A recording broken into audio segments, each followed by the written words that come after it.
Othniel, the flame that lives. When a nation forgot their God, one man remembered, and through him, deliverance came. There are times in history when light seems to vanish, when the songs of joy are silenced, and the prayers of a people grow faint under the crushing weight of suffering. Such a time came upon Israel, in the days after Joshua, when the generation of heroes had died, and the memory of God's mighty acts faded into silence. Before we delve in, don't forget to like, comment, subscribe, and turn on your notification. The land was without a king, but more dangerously, the people were without direction. They turned from the God who had freed them from Egypt, the one who split the seas and fed them in the wilderness. They bowed to idols of stone. They danced before carved images that could not see, could not hear, and could never save. And so, judgment came not out of hatred, but out of love. God allowed their enemies to rise, not to destroy them, but to wake them. From the northeast rose a ruthless power, Cushan-Rishathaim, king of Aram Naharaim, a conqueror feared even by his own allies. His army swept across the land like locusts, leaving fields burned, walls broken, and hearts crushed. For 8 long years, Israel groaned under his iron grip. Children grew up knowing only fear. Fathers hid instead of fought. Mothers wept instead of sang. Yet, God waited. He waited for their hearts to turn. He waited for the sound of repentance to rise above the noise of idols. And finally, it came. The people cried, not just in pain, but in sorrow. Their voices weathered, pierced the heavens.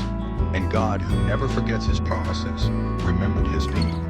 He did not send an army from the sky. He did not rain down fire from heaven. He sent a man. His name was Othniel, son of Kenaz. A nephew of Caleb, yes, but he was not born in palaces or raised for politics. He was a man of the wilderness, a man shaped in silence and strength. While others bowed, Othniel stayed faithful. While the land forgot God, he remembered, and God chose him.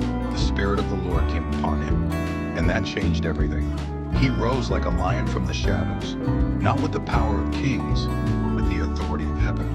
He gathered the broken, he called the fearful, and under his leadership, faith returned like a forgotten flame. The men of Israel, weary, scarred, and scared, took up their swords again, but this time not for survival, this time for freedom. They marched to war against Cushan-Rishathaim, the tyrant who had seemed invincible. But when God fights for you, no tyrant stands long.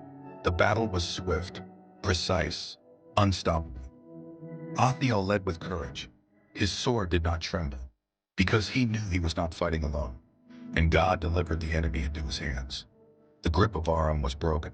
The shadow lifted. The oppressor was no more. Then came a silence unlike the one before. Not the silence of fear, but the silence of peace. For the first time in years, the land was still. Children laughed, farms grew, songs returned to the streets, and the land had rest for 40 years.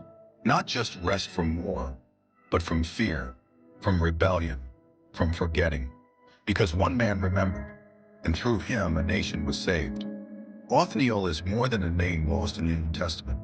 He is proof that when the world falls into chaos, God still calls his people to rise.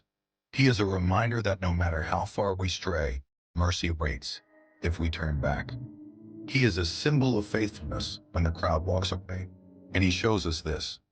You don't need a throne to change a nation. You only need obedience. When everyone else forgets, the one who remembers can change everything. Please like, subscribe, and turn on your notification button. God bless you.